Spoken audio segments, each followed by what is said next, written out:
Bonjour, nous sommes le jeudi 29 février 2024 avec une météo qui semble toujours sombre, avec des pluies. Ça fait quand même un petit temps qu'on a ça, donc c'est-à-dire que les nappes phréatiques se sont nettement rehaussées et ont atteint un certain niveau qu'on n'aura pas plus de problème pendant des mois. Alors que pendant ce temps, certains pays ont des difficultés à avoir des eaux sur leur sol, ben, d'autres pays, je veux dire, n'arrêtent pas d'avoir des eaux. Certains pays sont plus privilégiés que d'autres, c'est pour ça qu'on appelle ça des milieux tempérés par rapport à des milieux secs. Voilà, on distingue les zones géographiques par leur précipitation, par exemple annuelle. Bon, il y a des plus moins dans certains pays que d'autres. Le tout, c'est de faire, quand il y a des inondations, c'est de faire voilà, des constructions qui peuvent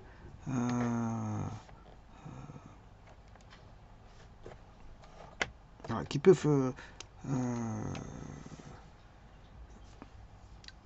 comment on peut dire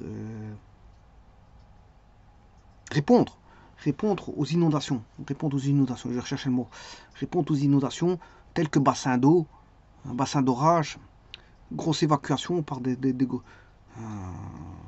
grosses canalisations, etc., des lieux d'évacuation des eaux, parce que bon, quand on pense ville, on pense à bétonner, on pense à goudronner, on pense à tout ça, mais on pense vraiment, il faut toujours penser aux évacuations des eaux. Même si on est dans un pays sec, il arrive parfois, on a des trompes d'eau qui arrivent comme ça, tout d'un coup, et donc il faut pouvoir évacuer ces eaux à tout bout de champ pour éviter, je veux dire, des catastrophes, on va dire, liées aux eaux naturelles. Alors, c'est la même chose que quand on est près d'un niveau d'eau, par exemple un ruisseau ou un barrage, ou tralala, tralala.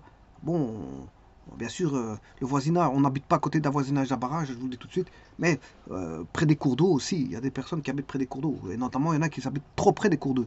Oui, ça, on évite, on demande d'éviter de construire à côté voilà, des lits de cours d'eau, parce que quand il y a une remontée trop abrupte des eaux, mais il y a, je veux dire, inondation. Hein. Donc ça peut aller inonder le voisinage et donc les habitations qui sont trop proches du lit d'eau, du lit du cours d'eau. Alors ceci étant dit, c'est une parenthèse que je fais parce que il pleut tous les jours, alors donc voilà, j'en fais une petite parenthèse. Alors pourquoi réaliser cette vidéo-ci et en quoi consiste-t-elle? Bon, c'est une question de, voilà, tout simplement, de création par rapport à GeoGebra, c'est par rapport à la grille. Voilà, alors qu'est-ce que c'est que la grille? La grille, c'est ceci. Alors, la grille peut ne pas apparaître. Attention, ne pas confondre la grille et l'axe. Hein. Ça, ce sont les axes. Alors, la grille, c'est une espèce de quadrillage. Si vous mettez un quadrillage, voilà, c'est par exemple, vous achetez une feuille. Alors, généralement, on aime bien les contrastes. Alors, on prend une feuille de papier blanc, une feuille de papier, généralement, elle est blanche. Alors, soit vous écrivez avec un contraste de couleur, c'est-à-dire bleu, rouge ou noir ou vert, ben, ça contraste par rapport au blanc. D'ailleurs, les notes musicales, c'est un petit peu ça. Quand on dit, voilà, vous jouez au piano, vous avez aussi le contraste du noir par rapport au blanc. Dans le piano, vous avez les touches blanches et les touches noires. Alors, on ne sait pas se tromper parce qu'une touche blanche, elle est blanche, on la voit, une touche noire, elle est noire, on la voit. Donc, c'est vraiment un contraste de deux couleurs qui permettent de les distinguer, de taper au bon endroit sur la bonne touche. Parce que si toutes les touches étaient blanches, ben, elles seraient noyées par rapport au blanc, on ne verrait pas. Idem pour le noir. Il ne faut pas une couleur uniforme, il faut des couleurs, je veux dire, qui sont opposées. Et donc, un papier blanc, c'est le même. Vous écrivez sur un papier blanc, quoi qu'on peut écrire sur un papier noir, et à ce moment-là, on n'appelle plus ça papier, parce que qu'est-ce qui est fait en noir? C'est les tableaux. Et donc, si vous écrivez sur un tableau noir, ben, vous contrastez avec une craie blanche. Si vous écrivez sur une feuille blanche, on contraste avec un bic bleu, un bic noir, ou un crayon noir. Un crayon, il y a toutes sortes voilà, il y a les gras avec des numérotations. Il y en a qui écrivent moins gras que d'autres. Voilà, il y en a qui écrivent plus vers le gris. Alors c'est du carbone graphite. Voilà, bon, il donne des couleurs plutôt grises. Voilà, on peut avoir du noir. On peut avoir du noir si on contraste fort, si on appuie fort, si on vous appuie, vous prenez une mine, voilà, avec un numéro qui est voilà, fort gras, etc. Ça change le tout. Alors dans les crayons, il y a des numérotations et on peut utiliser différentes numérotations allant du fin au gras, ou moins gras, ou plus gras, ou ce que vous voulez, du moins fin au plus gros. Vous avez tout ce qui est nécessaire pour le dessinateur au niveau des panoplies voilà, des couleurs, enfin au niveau des crayons, on va dire graphite. Donc, mais attention qu'il n'existe pas que le papier blanc, parce que dans les commerces, vous pourrez retrouver des papiers jaunes. Alors, on peut écrire avec des briques bleues sur le jaune. Il existe des papiers verts, des papiers bleus, etc. Bon, ça, vous trouvez ça dans les commerces de bureautique. On retrouve un petit peu de tout. Des machines à calculer à vendre. On retrouve voilà, des graisses pour les découpeuses papier. On retrouve un peu de tout. Alors, ceci étant dit, le quadrillage, comme je vous dis, c'est quadrillé. C'est comme une feuille de papier. Vous avez les quadrillages, les papiers quadrillés et les papiers rectangulaires. Attention que le quadrillage peut être en quadrillé avec des carrés, mais avec des rectangles. Voilà. Alors, il faut prendre, normalement, si vous voulez faire du dessin, pour faire du dessin, l'idéal pour faire du dessin, c'est le papier quadrillé. Parce que vous avez un quadrillage qui est fait, vous mettez votre axe, et votre quadrillage est fait, vous pouvez aller rechercher des points quelconques sur le quadrillage. Maintenant, si vous faites du français, vous allez chercher des papiers lignés. Voilà, papier ligné. Mais ici, pour les mathématiques, on utilise des feuilles quadrillées. Alors, bien sûr, il n'y a pas que les feuilles quadrillées qui existent. Il y a toutes sortes de feuilles. Si maintenant vous faites des abacs, il y a les abacs logarithmiques. Bon, c'est des tracés sur base de logarithmes. Voilà, etc. Il existe toutes sortes d'abacs. Et on n'est pas obligé d'utiliser voilà, des feuilles quadrillées. On peut avoir des abacs pour dessiner, pour avoir des points bien spécifiques. Alors ici, vous avez par exemple des cercles. C'est pour les coordonnées polaires. Ou on peut utiliser ça pour les complexes aussi. Voilà, en coordonnées polaires. Et vous avez des autres abacs, comme celui-ci par exemple, voilà, qui représentent plutôt voilà, des tracés isométriques. Voilà. Alors donc on peut faire des dessins isométriques. Alors les isométries, ça dépend de l'angle. Il y a différents types d'angles. Il y a les angles normalisés, il y a les angles que vous pouvez écrire. Alors attention aux dessins normalisés, parce que isométrique, hein. Faut faire attention à ça, parce que bon, on peut avoir des déformations, ça évidemment, si vous n'avez pas un X et un Y, voilà, isométrique. Un X et un Y non isométrique, ben, je dis, va donner, ce sera sujet à des déformations hein, de dessin. Ça c'est normal. Parce que vous avez voilà, un X qui est plus grand que le Y ou Y plus grand que le X. Donc l'isométrie c'est par rapport à un angle 45 degrés, voire des autres. Alors si vous faites des autres angles, il y a des déformations. Alors, eh ben, on va parler de comment créer ça. Alors ceci, bien sûr, je vais... oui, je peux afficher les axes à partir d'ici. Tout comme je peux les afficher ici. Alors, afficher axe, afficher gris, voilà. Alors je peux ne pas mettre de gris. Quadrillage complet, principal, tralali, tralala. Voilà, vous avez le polaire. Ça c'est le polaire. Polaire. Je peux le faire par un menu. Hein. Voilà, un menu clic droit à la souris. Donc, et alors la grille, donc comme je vous ai dit, polaire, isométrique, le voici, comme je vous ai dit. Alors ici c'est un isométrique à, on va dire, je sais pas quel angle qu'ils ont utilisé. Je peux le voir. Hein. Je vais mettre un point, je vais regarder l'angle de l'isométrique qui est donné ici. Donc, je vais mettre un point.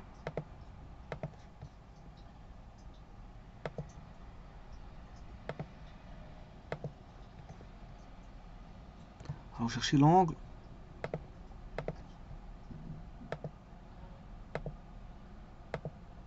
« 30 degrés. C'est un isométrique à 30 degrés ici. Voilà, comme ça je vous le dis. Alors,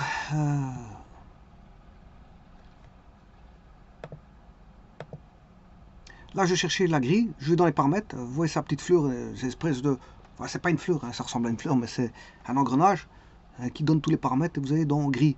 Et là vous avez tous les paramètres de grille. Alors vous pouvez mettre les distances de grille, afficher la grille. Là aussi je peux... Il y a 3 endroits pour afficher la grille, soit un clic droit, soit ici, ou soit voilà, dans le menu au-dessus. Il y a plusieurs endroits, en informatique c'est toujours comme ça, il y a plusieurs endroits pour faire des activations de fonctions. Il y a plusieurs endroits. C'est toujours la même fonction qui est appelée, elle est écrite qu'une fois. Simplement, les liens ne sont pas les mêmes. Hein. Soit c'est par un menu, soit c'est par un sous-menu, parfois c'est par un clic droit, parfois par un contrôle avec des touches, voilà, des touches de contrôle, enfin des touches de raccourci. Ça peut être des touches de raccourci que vous voilà, définissez. Soit c'est par des menus ou des sous-menus, soit c'est par des... Ici, c'est encore un menu, ici, hein, mais simplement le menu, il est à droite. Par des volets. Enfin, un volet, c'est un menu, c'est une espèce de menu. Voilà. Vous voyez qu'il y a un menu basique, axe Y, c'est un menu. C'est des onglets. Voilà ce qu'on appelle des onglets. Donc on peut intervenir aussi, si vous voulez, sur des onglets, sur des menus, sur des sous-menus, sur des voilà, touches clavier, c'est-à-dire des raccourcis clavier, tralala. Bon. Alors le style de trait, je peux le modifier. Voilà, je le mets par exemple en pointillé. Voilà. Et je peux le mettre en gras, par exemple. Voilà. Et alors je peux mettre une couleur, bien sûr. Hein. La couleur, je la définis comme ceci. Et je fais OK. Bon. Donc vous voyez que ça, c'est ce qu'on appelle la grille. C'est ce qu'on appelle la grille. Alors je vais en créer une. Comment en créer une sur GeoGebra? Bon, pour ça, je vais revenir avec un nouveau GeoGebra. J'ouvre un nouveau GeoGebra. Comme ça, bon, je n'ai plus rien à l'écran. Alors vous voyez qu'il y a plusieurs volets. On travaille avec sur un plan de travail. Il y a un plan de travail. Ici, il y a un volet qui est ouvert à gauche. Et alors, bon, il y a des menus, des sous-menus. Voilà. Et au-dessus, il y a des icônes. Vous pouvez accéder à des icônes qui ramènent à des menus. Alors, si j'appelle, voilà, ça c'est un icône qui ramène à un menu. C'est un menu. Un icône qui ramène à un menu. Un icône, un nouvel icône qui ramène à un menu. Un nouvel icône. Vous voyez. Et donc, l'espace de travail, c'est là où ce que j'ai dessiné le cercle. Alors, ce que j'ai dessiné, ça c'est l'espace de travail, où il contient la grille. Et à gauche, moi, voilà, c'est un volet d'encodage. Vous encodez, c'est les entrées.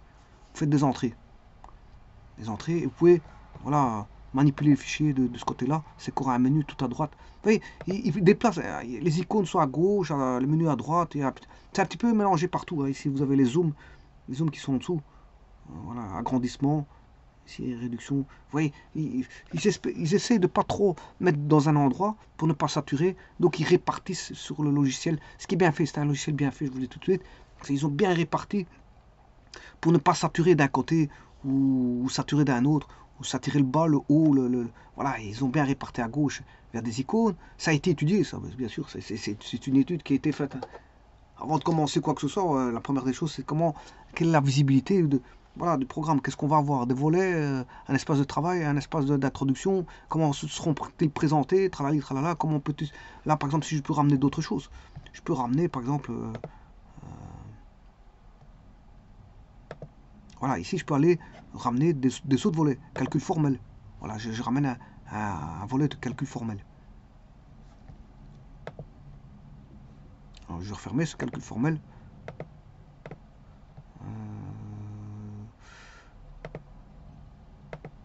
Voilà.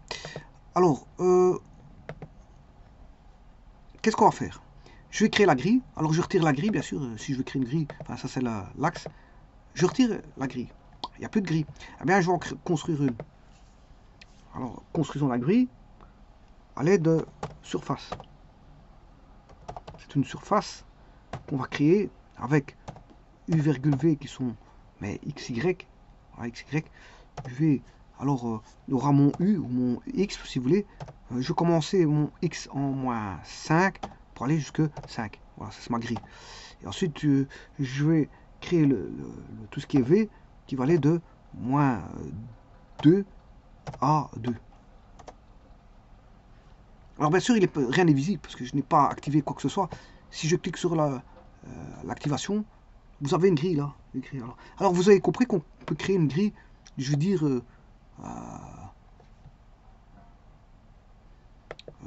voilà, comme bon vous semble. Hein. Comme bon vous semble. Alors je change la couleur. Par exemple, je vais mettre rouge. Voilà. Est-ce qu'il n'y a pas une opacité ici? Style du trait. On peut mettre des petits points. Ouais, si on voit plus rien. On va relaisser ceci. L'épaisseur du trait, je vais mettre un peu plus. Voilà. Voilà. Ici, je viens de créer une grille. Voilà, c'est une petite grille de dessin. Alors, vous en voulez une autre, il n'y a pas de problème. Alors, vous aurez compris que celle-ci, elle commence en moins 5, elle va en 5 en X. depuis qu'elle a saisi, je vais créer une qui va de moins 10 à 10. Toujours en Y de moins 2 à 2. Voilà, bien sûr, il faut que je l'active.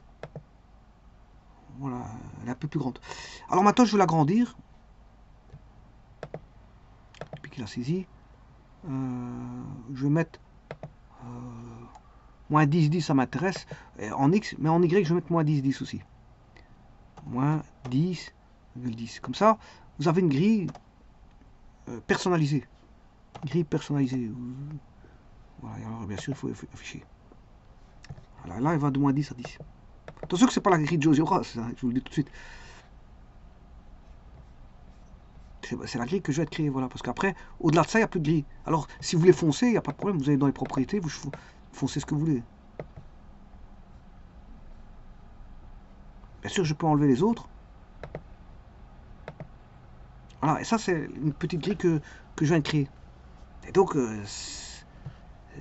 pour personnaliser une grille, vous pouvez le faire. Hein. Vous n'êtes pas obligé de prendre la grille infinie de GeoGebra. Enfin, infinie, il y a toujours un arrêt, mais enfin, bref. Bon, on va mettre les propriétés. Couleur, on va mettre en bleu. Là, on va mettre un peu plus fort. Voilà. Vous pouvez mettre même comme ça si vous voulez, hein, c'est pas un problème. Ça fait mal aux yeux, ça. Le tout, c'est d'avoir une grille. Quand vous faites une grille, elle doit être, je veux dire, pas trop forte à voir. C'est-à-dire, elle doit se fondre. C'est comme quand vous jouez la musique. Hein. Vous avez la main droite et la main gauche. La main gauche, si la main gauche est l'accompagnement de la main droite, mais la main gauche, elle ne doit pas jouer fortement par rapport à la main droite. Hein. Voilà, ça doit être un fond. La main gauche doit être un fond par rapport à la main droite. Voilà, il ne faut pas que l'accompagnement soit plus fort que ce qui est joué à droite. Par exemple, hein, parce que l'accompagnement peut être à droite et le jeu à gauche. Pourquoi pas. Voilà, en musique, on peut tout faire. Mais ici, c'est le même. Si c'est trop flagrant, ben, vous retirez ce qu'il faut. C'est-à-dire, vous faites fondre la grille dans le visionnement de... Voilà, ça doit être quelque chose de léger. Léger. Une grille, c'est quelque chose qui peut vous aider à mettre des points. Hein. Voilà, attacher des points. Alors, dans une grille, quand vous mettez un point, un point sur objet, voilà, j'ai mis, oui, il n'a pas bien. Ah, vous voyez comment aussi bizarrement que ça puisse paraître, j'ai mis 2, 4. Et ils sont tous les deux entiers. Pourquoi? Parce que il y a ce qu'on appelle une fonction d'attache. Une fonction d'attache comme dans, comment on appelle ça, dans beaucoup de logiciels de dessin, il y a ça. Dans la plupart des logiciels de dessin, vous vous attachez à, je veux dire, comme un aimant, il va aller au point où on sait bien où ce qu'il va aller. On sait bien ce qu'il va aller parce qu'il y a ce qu'on appelle, je sais plus comment ce qu'on appelle ça. Il y a ça sur dans les logiciels, par exemple AutoCAD, vous retrouvez ça. Il vient s'adosser à un point d'attache. Il y a un point d'attache. Et donc la grille, ben, les intersections de grille sont des points d'attache aisés.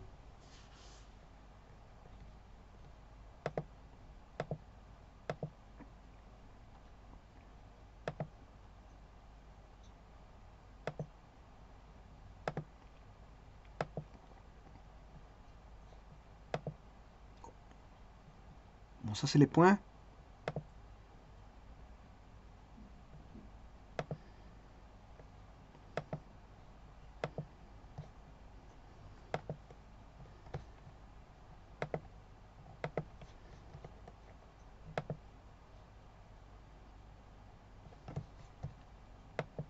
Bon, ça c'est pour revenir en arrière. Hein.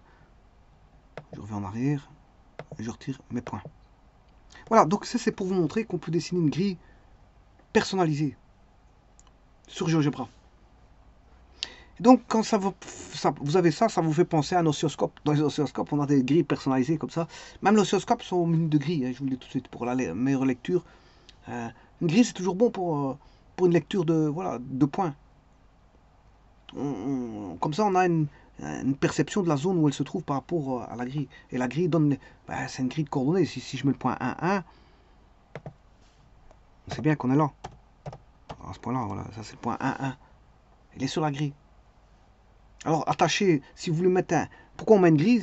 Ben, si je veux mettre un point en 1-1, ben, si j'ai la grille, je suis aidé. C'est un petit peu la même chose avec l'informatique qui vous met un aimant qui va vous rattacher au point 1-1, sachant que il est conscient que l'informaticien fait en sorte que quand vous vous rapprochez d'un point, ben, ils savent bien que le principal point qui va être mis, c'est 1-1 par exemple, si vous approchez de 1-1.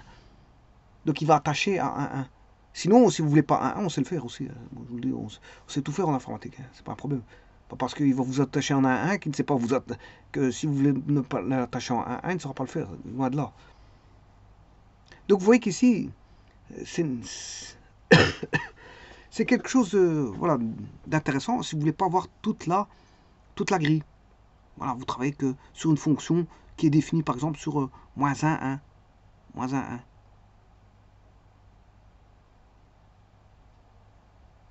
Je vais prendre la fonction arc sin de x.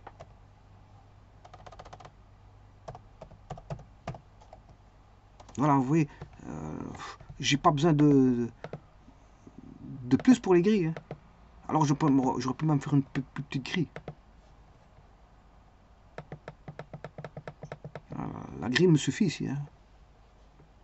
C'est une grille qui est suffisante, hein.